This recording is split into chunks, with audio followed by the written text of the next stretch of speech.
The story of our company begins in 1916 with the founding of Maleficio Calcificio Torinese.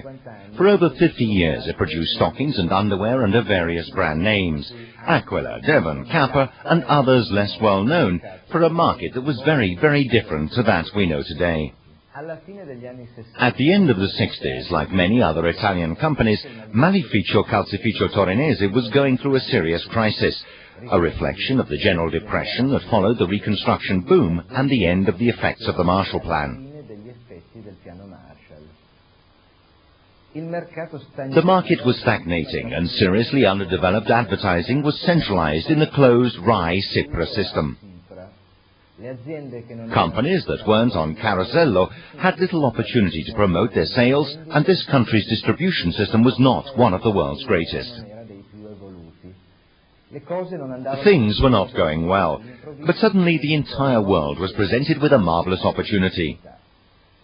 Among the first victories of the great socio-cultural revolution, the young had acquired the right to dress freely, informally and casually. There was no offer to satisfy this new demand, and it had to be invented.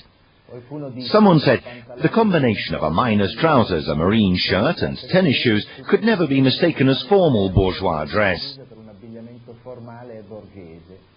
And consequently, an enormous market opened up, that of jeans and casual. Maleficio Calcificio Torinese seized the opportunity, and in 1969 the young Maurizio Vitale, one of the three sons of the then recently deceased chairman, convinced the struggling company to dye the Kappa vests filling the warehouses military green, and randomly decorate them with escutcheons and military stripes of any kind.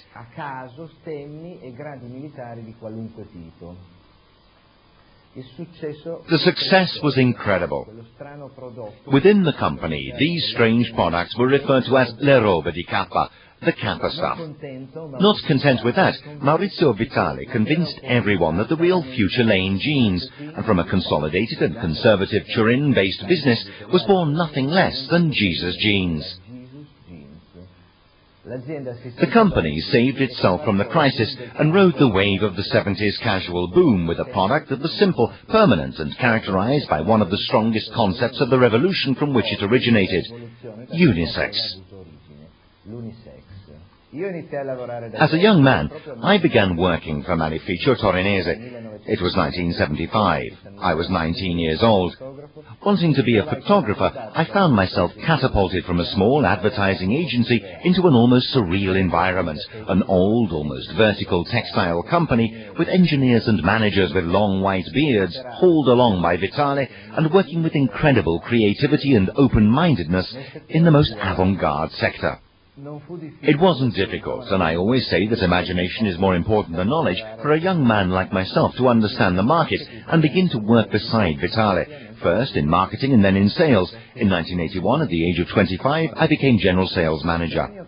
For Maleficio Calcificio Torinese, the 80s marked the beginning of a new era. After a decade, the casual, informal theme was settled into mass custom and culture. Everyone found it comfortable and no one wanted to give it up. Yet, at the same time, the totalitarian and rather radical unisex concept began to wear a bit thin. In short, the young were saying casual, yes, but they were beginning to question themselves about why everyone was the same, men and women.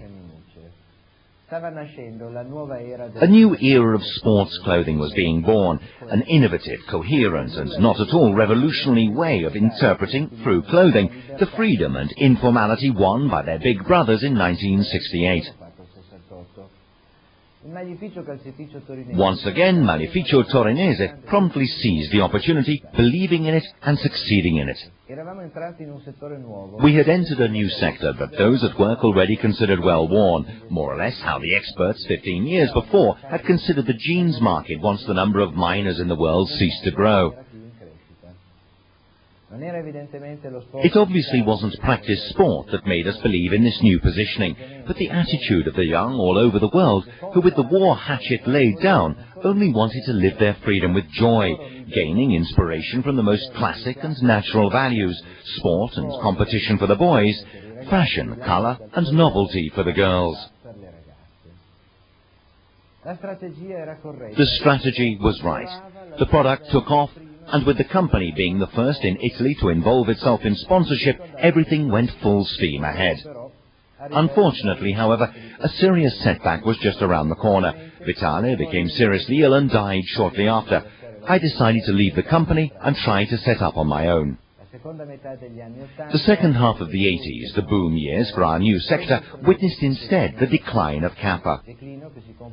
The decline was completed on the 14th of January 1994 when Maleficio Calcificio Torinese declared itself bankrupt. The opportunity for my small company to seize a giant like Maleficio Calcificio Torinese, that in those days had a turnover of hundreds of thousands of million lira, was one in a lifetime, and we didn't let it slip through our fingers. The turnaround operation that many defined as the mission impossible was an extraordinary success.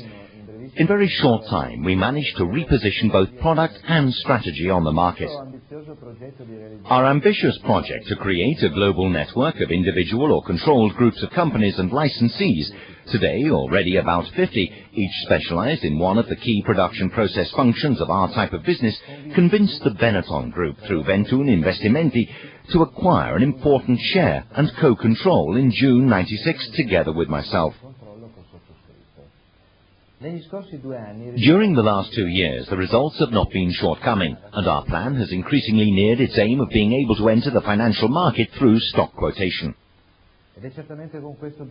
And with this clear objective in mind, a few months ago, the UBS Group was added to the tried and tested team made up of 21 Investimenti, the management, and myself. I thank you for your attention and wish you all a pleasant day.